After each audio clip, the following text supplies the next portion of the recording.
नमस्कार मित्रांनो. तर साताऱ्याला आपण कासला जसं फिरायला जातो तसंच कासच्या अलीकडे आपला एकमेव धबधबा आहे. आकर्षक आहे, बघण्यासाठी एकदम मस्त आहे. पर्यटक हा धबधबा बघायला येत असतात, पण माझ्या पर्यटकांना एवढीच कळकळीची विनंती आहे की मित्रांनो, अरे तुम्ही तुमच्या फॅमिलीचा प्रमुख घटक आहात. तुम्ही जेव्हा धबधबे बघायला येतात तेव्हा तुम्ही धबधबे हे लांबूनच बघा, की पाण्यापाशी जवळ गेलं म्हणजे धबधबा दिसतो असं नाहीये. कारण काय, पावसाचा फ्लो जोपर्यंत कमी आहे तोपर्यंत धबधबा चांगलाच आहे.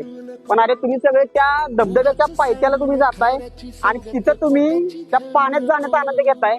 पण मित्रांनो, अरे पाण्याचा वेग जर वाढला तर त्या पाण्यासोबत तुमचाही जीव धोक्यात जाईल.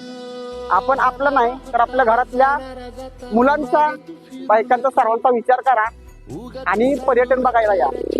जे लोक पर्यटन स्थळांना व्हिजिट देतात, धबधबा बघायला जातात, त्या सर्वांपर्यंत हा व्हिडिओ पोहोचवा. नक्की लाईक आणि शेअर करा. थँक्यू.